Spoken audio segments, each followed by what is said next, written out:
It began with flashing lights, raised voices, and humiliation. A tired single mother, late from work, pulled over with her young son in the back seat. She hadn't broken the law, but the officers didn't care. They barked orders, insulted her clothes, and treated her like a criminal. But they didn't realize who her 12-year-old son was texting quietly in the back seat. 10 minutes later, a black SUV pulled up.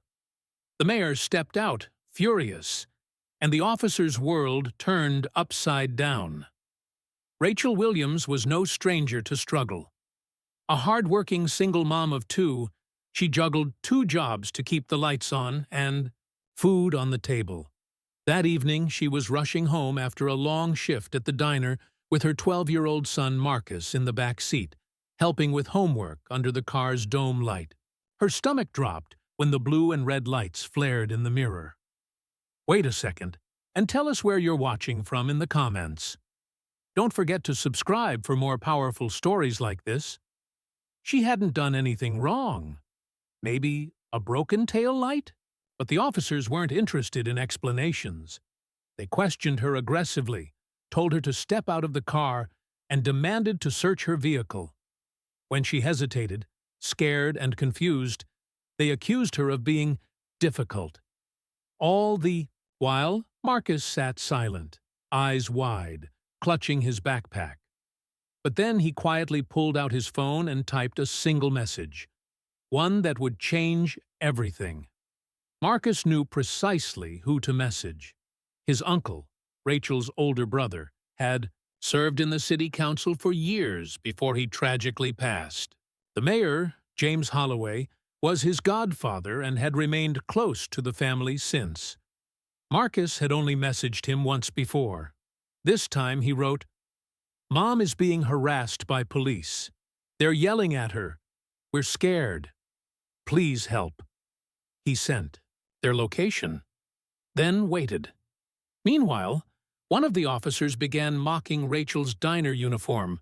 "You people always claim you're working," he sneered, "but you look like you just got out of bed." The other officer laughed, ignoring Rachel's calm plea to call their supervisor. Marcus gripped the door handle, heart pounding. 10 minutes later, headlights swept across the scene. A black government SUV pulled up behind the cruiser. The back door opened, and out stepped Mayor Holloway himself. He didn't wait for an introduction. "Officers," he barked, "what exactly is going on here?" The officers straightened, suddenly nervous. One stammered, "Just a routine stop, sir. She wasn't cooperative." "Is that so?" the mayor cut in. "Because from what I've been watching from my car cam feed," he gestured to the dash, "it looks like you've profiled and humiliated an innocent woman in front of her child. And that's unacceptable." He walked over to Rachel, who was trembling. "Rachel, I'm so sorry. Are you and Marcus all right?" Marcus rushed to hug her, nodding. Mayor Holloway turned back to the cops. "You're both suspended pending investigation, effective immediately. Hand over your badges." The stunned officers obeyed, color draining from their faces. The crowd that had quietly gathered from nearby stores watched in disbelief as the mayor stood beside Rachel. Rachel stood silent momentarily, trying to process what had just happened. Then, quietly, she turned to the mayor and said, "Thank you for listening to a scared little boy." He smiled. That little boy may have just reminded the entire city what justice is supposed to look like.